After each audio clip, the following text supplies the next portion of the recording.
자, 전산세무 1급 69회 이론 시작하도록 하겠습니다. 첫 번째 문제. 재고자산의 원가 결정과 관련한 설명 중 잘못된 것은 소매제고법으로 기말재고자산을 산정할 경우 이익률이 동질적인 상품군별로 적용하되 이익률이 서로 다른 상품군을 통합해서 평균 원가율을 계산하도록 하고 있다.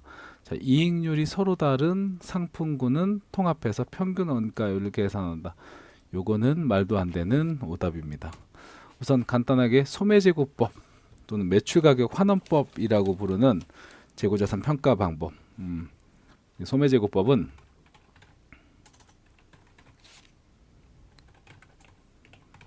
소매가 또는 판매가로 표시된 기말 재고액에 당기 원가율을 곱해서 기말 재고 원가를 구하는 방법이에요. 보통 이제 소매제고법을 매출가격 환원법이라고도 불러요. 기업회계 기준에서는 재고자산을 평가할 때 단가를 평가하는 방법으로 개별법, 선입선출법, 후입선출법, 총평균법, 그리고 매출가격 환원법 등을 적용하는데, 매출가격 환원법은 특수한 회사들, 보통 이제 소매제고법은 할인점이나 편의점, 이렇게 재고자산의 종류가 다양하고 단가가 낮고 거래의 발생 빈도수가 높아서 상품 재고장을 기록할 때 기말 실제하고 실사를 하기가 불가능하거나 아니면 할 수는 있지만 실사하는 게 비경제적일 때 사용하는 방법이 바로 소매제고법입니다. 소매제고법은 원가율을 계산하는 게 보통 핵심이거든요. 원가율. 그래서 지금 소매제고법으로 이익률, 그러니까 원가율이라는 건 뭐 매출 원가율 1 빼기 매출 원가율은 이익률이 될 거고요. 그래서 이익률이 동질적인 상품별로 재고자산에 대한 소매제고법을 계산하는데, 이익률이 다른 상품군을 통합해서 평균 원가를 계산해서는 소매제고법을 계산하지 않습니다. 그래서 이건 말이 안 되는 예는 말이 안 되는. 그 답은 1번이 되고요. 2번. 유사한스빌과 같이 연불 조건으로 원자재를 수입하는 경우 발생하는 이자는 차입원가로 처리한다. 차입원가는 우선 이자, 비용을 얘기하는 거예요. 그럼 유산스가 뭐냐? 유산스. 유산스. 간단하게 말하면 유산스는 이제 무역업에서 대금 결제할 때 약간의 결제 기간이 있는데, 그 결제 기간에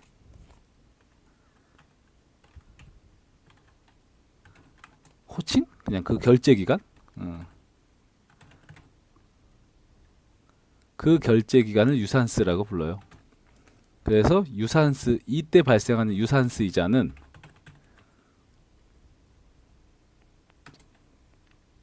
보통 기업회계 기준에서는 이자, 비용으로 처리합니다.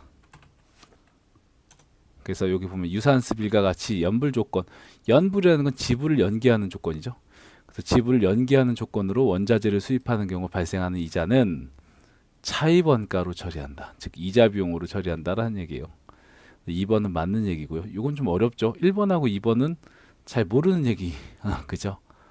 재고자산의 장부가액은 시가가 취득원가보다 낮은 경우는 시가를 평가액으로 한다. 저가법 얘기죠. 재고자산 저가법으로 평가하는 경우 시가는 순실현 가능 가치고요. 이 경우 생산에 투입하기 위한 원재료는 순실현 가능 가치를 현행 대체 원가로 보고 있죠. 그래서 우선 1번하고 2번 둘 중에 하나 찍으셨어야 될 것 같아요. 이것도 1번하고 2번 잘 안 나오잖아요. 여러분 잘 모르잖아. 그죠? 그래서 우선 답은 1번이었습니다. 소매제고법은 이익률이 서로 다른 상품군을 통합해서 평균원가율을 계산하지 않기 때문에 답은 1번이에요. 2번. 새로운 건물을 신축하기 위해 기존에 사용하던 건물을 철거하고 철거 비용 1,000만 원을 단기에 지출한 경우 단기 손익에 미치는 영향이요. 자, 건물은 취득원가 5억이고요. 감가상각 누계액은 4억 5천입니다. 그럼 장부금액은 얼마짜리예요? 5천만 원짜리죠. 여기에 철거 비용 1,000만 원까지 합쳐서 6천이 유형자산 처분 손실이 되겠죠. 그죠? 그래서 여기 보니까 철거 비용 1,000만 원 모두 단기 비용으로 처리. 건물을 신축하기 위해 사용 중인 기존 건물을 철거하는 경우 그 건물의 장부금액을 제거해서 처분 손실로 반영하고 철거 비용은 전액 단기 비용으로 처리한다. 둘 다 이거 철거 비용은 전액 단기 비용으로 처리한다는 것 계정 과목을 유형자산 처분 손실로 처리한다라는 얘기예요. 그럼 분계는 이렇게 되겠죠. 건물을 철거하면 건물 취득원가 5억. 감가상각 누계액은 4억 5천이죠. 4억 5천. 그러면 5천만큼이 유형자산 처분 손실이 돼야 되는데, 자, 철거 비용을 지출했죠. 뭐 현금으로 지출했다 가정할게요. 1,000만 원. 이것까지 합쳐서 뭐라고 처리한다고요? 유형자산 처분 손실로 처리한다고요. 그러니까 6천이 유형자산 처분 손실이 된다라는 얘기입니다. 이게 지금 이 얘기예요. 처분 손실은 단기 비용으로 처리. 건물을 신축하기 위해 사용 중인 기존 건물을 철거하는 경우 그 건물의 장부 금액을 제거해서 처분 손실로 반영하고, 그죠? 그리고 지금 1,000만 원 철거 비용은 단기 비용으로 처리한다. 즉 모두 유형자산 처분 손실로 분계하시면 됩니다. 그래서 답은 단기순이익에 미치는 영향 2번이죠. 그죠? 6천만 원 이익이 감소한다. 3번 유형자산과 관련한 다음 설명으로 잘못된 것은, 새로운 취득한 유형자산은 기존의 동종자산과 동일한 감가상각 방법을 적용하되 감가상각 방법 변경 사유가 발생하면 회계 정책의 변경으로 본다. 답은 오답은 1번이네요. 감가상각 방법의 변경은 정책의 변경이 아니라 회계 추정의 변경이죠. 답은 그래서 1번이 됩니다. 감가상각 방법은 해당 자산으로부터 예상되는 미래 경제적 효익이 소멸 형태에 따라 선택하고 일반적으로 매기 계속 적용하죠. 3번 손상된 유형자산에 대해서 제3자로부터 보상금을 받으면 그 보상금은 수취할 권리가 발생한 시점에 단기손익으로 반영합니다. 손상된 유형자산 차손이요. 여러분들 분계할 때 보면 이런 거 있어요. 기계장치, 차량 운반고, 취득원가 1,000만 원, 감가상각 누계액 700만 원짜리. 얘가 사고로 폐기 처분했다. 그러면 차량 운반구의 감가상각 누계액을 700을 대변해서 차변으로 보내고요. 차변의 차량 운반구를 대변으로 보내죠. 이렇게. 그리고 300은 뭐라고? 재해? 아니지. 유형자산 처분 손실이죠. 유형자산 처분 손실 뭐 이런 식으로 처리합니다. 300. 그리고 요게 보험을 들었다는 거야. 보험. 그럼 보험 받을 권리 미수금 보험회사에 통보 왔어요. 1,500 받기로. 1,500. 그럼 대변에는 보험 차익 또는 뭐 보험 수익 이런 계정 과목을 쓰죠. 이렇게. 그래서 손상된 유형자산에 대해서 제3자로부터 보상금을 받는 경우 그 보상금을 수취할 권리가 발생하는 시점에서, 돈 아직 안 받지만 권리가 발생하는 시점에서 단기 손익으로 처리합니다. 유형자산 폐기로 발생한 손익은 유형자산의 처분가액과 장부가액의 차익으로 결정하겠죠. 그죠? 폐기 손실은 만약에 처분가액이 장부 금액이 500인데 요거 처분 금액이 뭐 100만 원이래. 그럼 400만큼의 차이가 유형자산 뭐 폐기 손실 뭐 이렇게 되겠죠. 그래서 답은 1번. 매출채권 잔액을 구하시오. 이 문제는 조금 어려운 문제입니다. 매출채권 잔액을 구하시오. T계정 그려볼게요. 우선 요걸 먼저 알아야죠. 매출 총이익률을 줬거든요. 매출 총이익. 매출 총이익률을 줬다는 건요. 매출 총이익률이 10%라는 건 달리 말해서는 매출 원가율은 몇 프로라는 거야? 90%라는 거죠. 매출 총이익률이 40%라는 건 매출 원가율은 90%라는 겁니다. 그러면 자, 매출액에서 매출 원가율 90% 곱하면 뭐가 돼야 돼? 매출 원가가 돼야죠. 잠깐만요. 더워서. 와, 진짜 덥네요. 자, 매출액에서 매출 원가율 90%를 곱한 게 매출 원가가 되겠죠. 그럼 매출 원가요? 이거 매출 원가는 어떻게 구해? 우선은 매출 원가는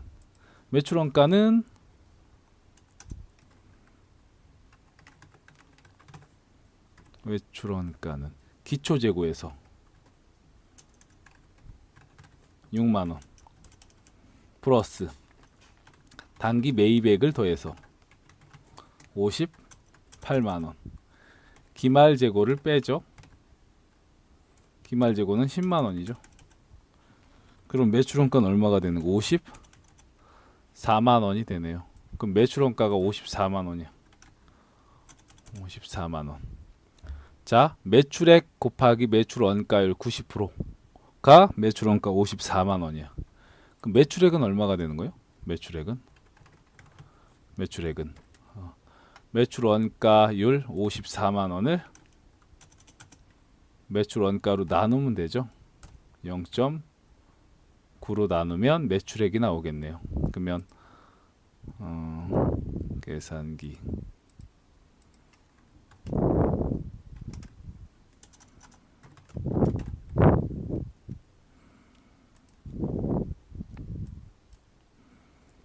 자, 54만 원을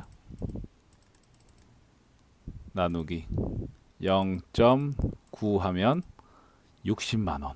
매출액은 60만 원이 되네. 60만 원. 그럼 맞나 봐봐요. 매출액이 60이야. 매출 원가가 90%면 69, 54. 매출 원가 54만 원 맞죠? 그래서 매출액은 60만 원이 되네요. 매출액은 60만 원. 이 매출액은 현금 매출액과 외상 매출액.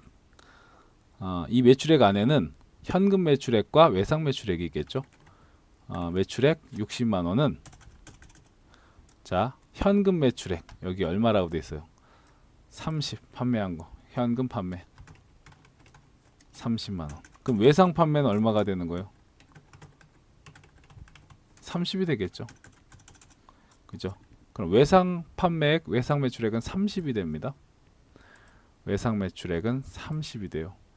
자, 매출채권 T 계정을 그려볼게요. 기초 매출채권. 기초 매출채권은 20만 원이죠. 20만 원. 그리고 단기 외상 판매. 단기 외상 판매. 금방 얼마라 그랬어요? 30이라고 돼 있죠. 그럼 매출채권은 다 합쳐서 50만 원이야. 기말 매출채권 회수액이 대변에 매출채권 회수액 10만 원이 있고요. 대손 발생액이 10만 원이 있네요. 그러면 회수액 10만 원 감소. 그리고 대손 발생도 감소가 되죠. 대손 발생 10만 원. 그러면 이 회사의 매출채권 기말 잔액은 얼마가 남는 거예요? 30이 되겠죠. 그죠? 30. 그래서 답은 3번이 되네요. 30. 5번 단기매매증권과 관련해서 손익이요. 교재로 봤을 때는 아이콕스 교재는 121페이지죠. 전산 세무 1급 기출문제. 그래서 문제는 이렇게 돼 있죠. 올해 2018년도를 바꾸면 여기 2018년도. 얘도 2018년도. 그리고 얘도 2018년도. 얘도 2018년도. 이렇게. 그럼 봐봐요. 처음에 취득했을 때는 2,000주 곱하기 1,200원. 취득 시점에선. 취득 시점에선 2,000주 곱하기 12,000원이구나. 그럼 단기 매매 증권 2,400만원. 보통 예금으로 이체했다라고 가정할게요. 2,400. 그리고 2018년 9월 10일 날 처분합니다. 처분 시 1,000주를 1,300 13,000원에 팔죠. 1,000주를. 그럼 현금으로 받았다라고 가정할게요. 얼마 들어오는 거야? 1,300만 원 들어오죠. 단기 매매 증권은요. 얼마짜리였었는데요? 2,400만 원어치. 12,000원짜리. 1,000주 반이 나가죠. 그럼 얼마? 1,200만 원이 나가는 거지. 그럼 100이 뭐가 되는 거예요? 단기 매매 증권 처분 이익이 되죠. 그죠? 그리고 평가시. 지금은 몇 주가, 1,000주가 얼마짜리로 남았대요? 주당 공정가치 9,000원이래요. 얼마짜리였었는데 처음에 샀을 때 12,000원짜리였었는데 9,000원짜리가 되면 한 주당 3,000원씩 손해죠. 1,000주가 1,000주 곱하기 한 주당 3,000원 하면 300만 원만큼을 단기 매매 증권 평가 손실 300 대변에 단기 매매 증권 300이 되죠. 그럼 결론적으로는 처분 이익이 100이고요. 평가 손실이 300입니다. 서로 쌤쌤하면 200만큼이 손실이 되겠죠. 그죠? 답은 3번이 되네요. 6번 제조간접비 배부 차이를 조정하는 방법으로 다음 방법 중 기말 제공품, 기말 제품 매출원가에 포함된 제조간접비와 총원가의 비율이 현저히 다를 경우 가장 유용하며 상대적으로 정확한 방법이요. 제조간접비 배부 차이를 조정하는 방법은 매출원가 조정법, 그리고 영업의 손익법, 그리고 비례배부법 중 총원가 비례배부법과 원가 요소별 비례배부법이 있어요. 예를 들어서 자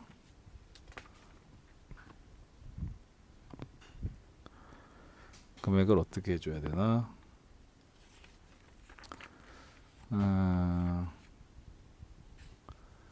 간단하게 봐야지 뭐. 깊게 보면 너무 깊어져. 그래서 매출원가 조정법과 영업의 손익법부터 먼저 보면요. 얘네는 어떻게 하겠다는 거예요?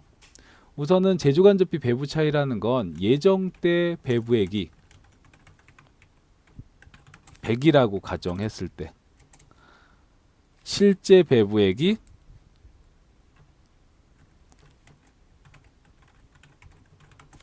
120인 거야. 이런 상황이 하나가 있고요. 또 예정 배부액이 100인데 실제 배부액이 70이 상황. 그럼 지금 이런 상황을 예정 때는 100 배부했는데 실제는 120인 거예요. 그러면 요거는 과소배부액이라고 불러. 과소배부. 예정은 100 배부했는데 실제 70인 거야. 그럼 이거 뭐라 그래? 과다배부 또는 과대배부라고 불러요. 그러면 예정 때는 100 배부했는데 실제 120이면 20만큼 과소 배부한 거잖아요. 그죠? 20만큼. 그럼 더 배부해야겠죠. 원가에 가산해야 되고요. 예정 100인데 실제 70이야. 그러면 어떻게 해야 돼요? 너무 많이 배부한 거잖아. 그럼 어떻게? 빼와야겠죠. 그럼 어디서 더하고 빼올 거냐라는 거야. 어디서 더하고 뺄 거냐. 자, 매출원가 조정법. 매출원가. 이 차이를 매출원가에서 조정하는 거예요. 과소 배부야? 그러면 더해야 되죠. 그죠? 매출 원가에 더한다고요. 이렇게 매출 원가에 더한다. 과소 배부. 제조 간접비 배부 차이죠. 대변 분계는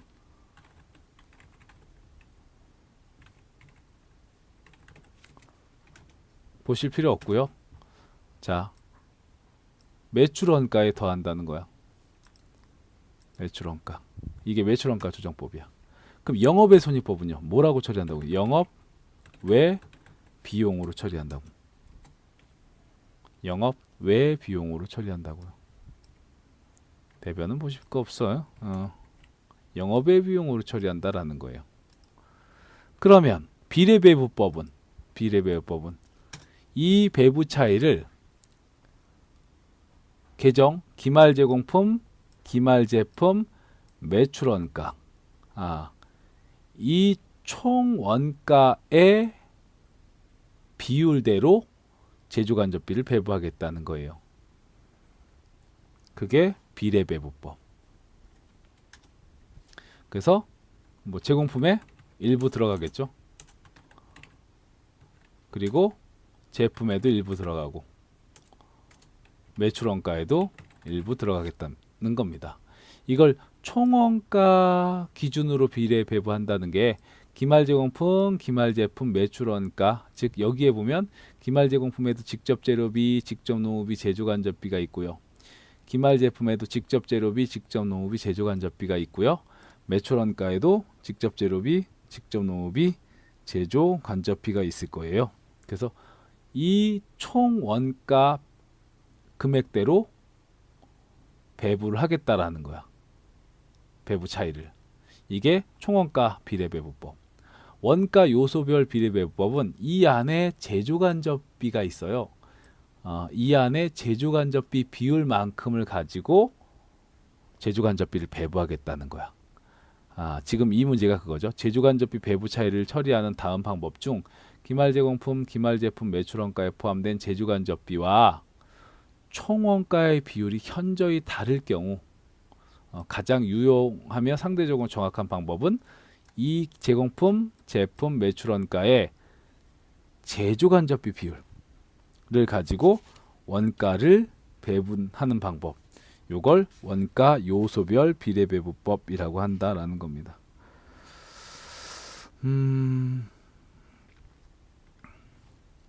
그래서 답은 원가 요소별 비례배부법이 답이 돼요. 자, 7번. 당사는 연초에 연간 제조 간접 원가를 100만 원. 그리고 직접 노동 시간이 4,000시간으로 예상한다. 그럼 제조 간접비 예정 배부율은 제조 간접비 100을 직접 노동 시간 4,000시간으로 나눈 게 제조 간접비 예정 배부율이 되겠죠. 제조 간접비 예정 배부율. 이렇게 나누면 제조 간접비 예정 배부율은 얼마가 되는 거예요? 시간당 직접 노동 시간당 250원이 됩니다. 그래서 제조 간접비 직접 노동 시간당 250원을 가지고 자, 실제 노동 시간 직접 노동 시간이 몇 시간이에요? 40시간이죠. 실제 직접 노동 시간 40시간 곱하기 제조 간접비 예정 배부율 250원을 곱하면 제조 간접비 예정 배부액 10,000원이 발생해요. 그러면 총원가 얼마냐고요? 총원가 직접 재료비 70,000원, 직접 노무비 30,000원, 그리고 제조 간접비 배부액 10,000원. 그럼 총원가는 110,000원이 되겠죠. 답은 2번이 되네요. 8번. 전사는 공정별 원가 계산을 채택하고 있는데 기말 제공품에 대한 완성도가 실제보다 과대평가됐다면, 자, 기말 제공품에 대한 완성도가 과대평가되면요. 그러니까 기말 제공품이 예를 들어서 우리가 종합원가 계산을 한다라고 할 때 완성품과 기말 제공품이 있잖아요. 이 완성품과 기말 제공품 중 기말 제공품의 완성도가 실제보다 100개가 실제는 완성도가 50%인데 과대평가된 거야. 70%로. 그럼 당연히 기말 제공품의 완성품 환산량은 어떻게 되죠? 50%가 아니라 70%로 평가가 되는 거니까 기말 제공품의 완성품 환산량은 과대평가되죠. 그죠? 그래서 완성품 환산량은 과대평가됩니다. 그러면 기말 제공품의 완성품 환산량이 과대평가되면요. 당연히 기말 제공품의 완성품 환산량 곱하기 단가를 곱하는 거니까 기말 제공품 완성품 환산량이 커지면 기말 제공품 원가도 어떻게 돼요? 과대평가되겠죠. 기말 제공품 원가가 과대평가되면 거꾸로, 자, 완성품 원가와 기말 제공품 원가 합쳐진 금액 중에 기말 제공품 원가가 금액을 많이 가져가면 과대평가되면 완성품 원가는 어떻게 돼요? 과소평가되죠. 그죠? 답은 그래서 8번에 1번이 됩니다. 9번은 제껴 표준원가야. 자, 10번. 공장 가동에 필요한 가스를 공급하기 위해서 LNG 가스 원가의 원가 행태. LNG 가스, 공장의 가동에 필요한 가스요. 우선 공장 가동과 관련해서 들어가는 비용은 계속해서 들어가겠죠. 생산량 변동에 따라서 계속해서 비용이 발생할 거니까 변동 원가고요. 그리고 공장에서 필요한 원가니까 제조 원가, 제품 원가겠죠. 그리고 가스비는 제주간접비죠. 그죠? 제주간접비는 가공원가지. 그지? 가공원가가 뭔데요? 직접 노무비와 제주간접비를 합쳐서 부르는 게 가공원가잖아요. 직접 노무비와 제조 간접비를 합쳐서 부르는 게 가공원가니까 얘는 가공원가. 답은 4번이 되네요. 11번. 부가가치세법상 가산세율이 잘못 표시된 것은 실제로 재화 또는 용역을 공급하지 아니하는 자가 실제로 재화 용역을 공급받는 자가 아닌 자의 명의로 세금계산서 등을 발급해 타인 명의 세금계산서 발급은 가산세가 공급가액의 2%입니다. 그래서 답은 1번이에요. 전자세금계산서 의무 발급자가 전자세금계산서 외의 세금계산서, 보통 종이세금계산서 발급하면 공급가액의 1%. 세금계산서 발급 시기가 지난 후 해당 재화 또는 용역의 공급 시기가 속하는 과세기간 내 지연 발급이죠. 지연 발급이면 1%, 미발급은 2%. 지연 발급은 1%, 미발급은 2%. 매출처별 세금계산서 합계표를 예정신고 시 제출하지 못해서 해당 예정신고 기간이 속하는 과세기간 확정신고 시 제출하면 그 공급가액의 0.5%가 가산세로 부과됩니다. 그래서 답은 1번 이었고요. 12번. 사업연도가 매월 1월 1일부터 12월 31일까지 법인이 사업연도를 매년 7월 1일부터 다음 연도 6월 30일까지 변경하기로 했다. 사업연도 변경 신고를 9월 1일 한 경우 법인세법상 사업연도 맞는 거. 요건 제가 2018년도로 잠깐 바꿔드릴게요.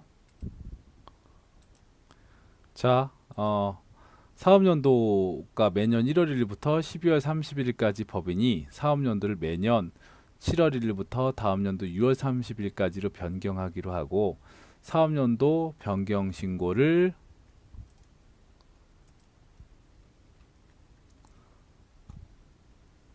2018년 9월 1일 날 한 경우 법인세법상 2019년도 사업연도는 자, 우선은 사업연도를 제가 좀 그려드리도록 할게요. 이렇게 얘가 2018년도, 19년도, 20년도라고 할 때 18년도, 19년도, 20년도 이렇게 하겠습니다. 그럼 지금 사업연도가 원래는 1월 1일부터 12월 31일 법인이었어요. 1월 1일부터 12월 31일 법인. 근데 바꾸고 싶은 거야. 사업연도를. 이렇게 사업연도를 사용하고 있는데 회사가 사업연도를 7월 1일부터 매년 7월 1일부터 6월 30일까지를 변경하고 싶어. 이때 사업연도 변경 신고를 언제 하냐면요. 9월 1일 날 한대요. 2018년 9월 1일. 2018년 9월 1일이요? 요 시점에서 한다고요? 그럼 사업연도 변경 신고는 언제까지 해야 되냐? 변경하고자 하려면 그 변경하고자 하는 사업연도 있죠? 그러니까 지금 변경하고자 하는 사업연도는 언젠데요? 이때 사업연도를 19년도를 변경하고 싶은 거야. 그러면 변경하고자 하는 사업연도 19년도 이전에 자 법인은 직전 사업연도 사업연도를 변경하려는 법인은요. 직전 사업연도 종료일로부터 3개월 이내 사업연도 변경 신고를 해야 돼요. 직전 사업연도 종료일로부터 3개월 이내. 그러니까 언제까지 변경하고자 하는 사업연도 직전 사업연도 2018년도죠. 종료일 3개월 이내. 이때까지 변경 신고를 해야 돼요. 근데 9월 1일 날 했잖아. 이미 했죠. 이렇게 되게 일찍 하는 거죠. 그러면 이제 2018년도는 1월 1일부터 12월 31일까지가 사업연도고요. 2019년도는 바뀌는 거야. 7월 1일부터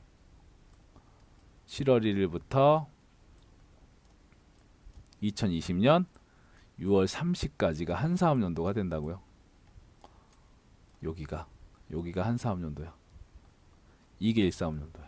그럼 요건 어떻게 해? 요거 2019년 1월 1일부터 6월 30일까지 요것도 한 사업연도로 봐야죠. 그래서 2019년 1월 1일부터 2019년 6월 30일 한 사업연도로 보고요. 그리고 2019년 7월 1일부터 2020년 6월 30일 또 한 사업연도로 본다라는 겁니다. 아시겠죠? 그래서 그것도 꼭 기억하세요. 즉 사업연도를 변경하려면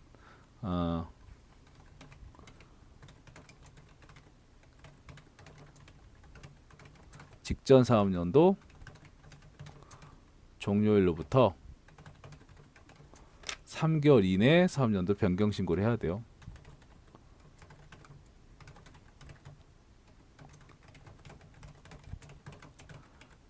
그래서 얘는요, 지금 이 문제는 되게 일찍 한 거죠. 그죠?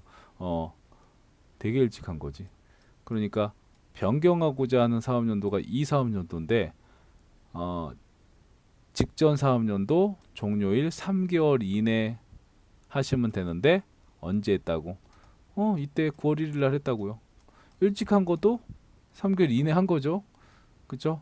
그러니까 변경하게 되면 아까 변경한 사업연도서부터 이렇게 바뀌는 거였고, 그리고 요것도 또 한과세 기간으로 보는 거였죠. 그게 3번이었죠. 13번 부가가치세법상 면세와 관련한 잘못된 설명. 일반 토지는 임대는 과세지만 토지의 공급은 면세입니다.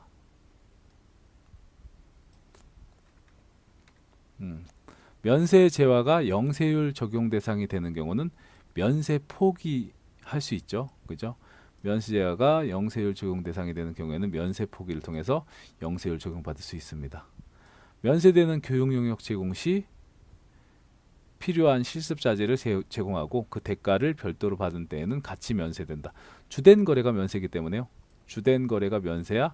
그럼 부수되는 재화 용역도 주된 거래에 따라서 면세가 된다. 그런 의미예요.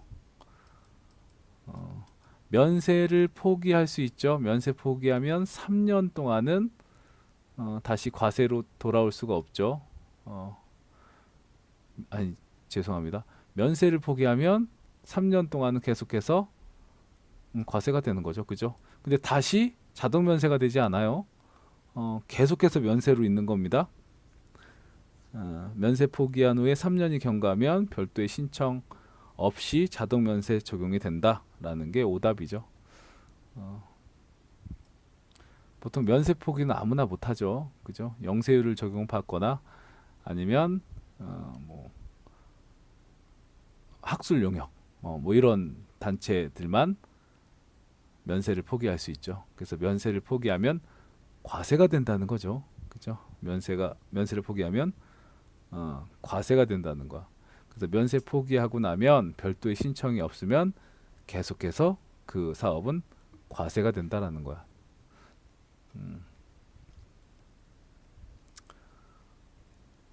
그래서 답은 4번이죠.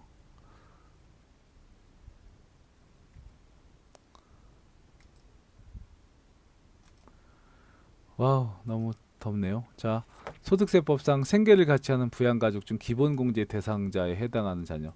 자, 외국 유학 중인 22세. 외국 유학이죠. 생계를 같이 하는 자, 무조건 생계로 같이 하는 자입니다. 자녀는. 그래서 유학 중인 건 상관없는데 나이가 많죠. 그죠? 20세가 넘었기 때문에 기본공제 대상자가 아니고요. 자, 부모님이요. 65세, 60세 이상 넘으셨죠. 근데 뭐요? 양도소득 금액이 100이 넘죠. 그래서 기본공제 대상자 아니고요. 이건 자녀는 나이에서 걸렸고, 총급여 500만 원의 근로소득만 있는 39세의 배우자. 우선 총급여 500만 원까지 근로소득만 있으면 근로소득 금액이 사실은 100이 넘거든요. 그래도 총급여 500까지는 괜찮죠. 그리고 배우자는 연령을 판단하지 않습니다. 그 답은 3번이죠. 퇴직소득금액. 자, 퇴직소득금액도 마찬가지로 소득금액이 100이 넘죠. 그래서 장애인 형제는 연령은 판단하지 않지만 소득 요건에서 퇴직소득금액이 100이 넘기 때문에 공제를 받을 수가 없습니다. 답은 3번이고요. 부가시세 15번 확정신고 과세표준요. 총 매출액 2,500 공급가액 소셜 매출 티몬 티몬 그런 거 많죠. 소셜 매출. 근데 티몬에 지급하는 수수료 375만 원은 티몬한테 수수료 용역을 구입한 거죠. 그래서 요거는 매입세금 계산서입니다. 이건 과세 표준이 아니죠. 그죠? 그리고 1,000만 원 판매하였으나 연체됐네요. 자, 연체이자는 부가지세법상 과세 표준 아니죠. 그죠? 연체이자는 받았어도 과세 표준 아닙니다. 직수출에서 1,000달러 곱하기 선적일의 기준환율인데 이게 11월 3일 날 원화로 환가했네요. 그럼 환가 당시 환율로 1,050원 곱하기 1,000원 곱한 거. 요게 부가시세법상 과세 표준이죠. 그럼 이건 105만 원. 그래서 2,500 그리고 1,000만 원 그리고 105만 원 합쳐서 3,605만 원이 부가가치세법상 과세 표준이 된다라는 겁니다. 자, 계속해서 실기하도록 할게요.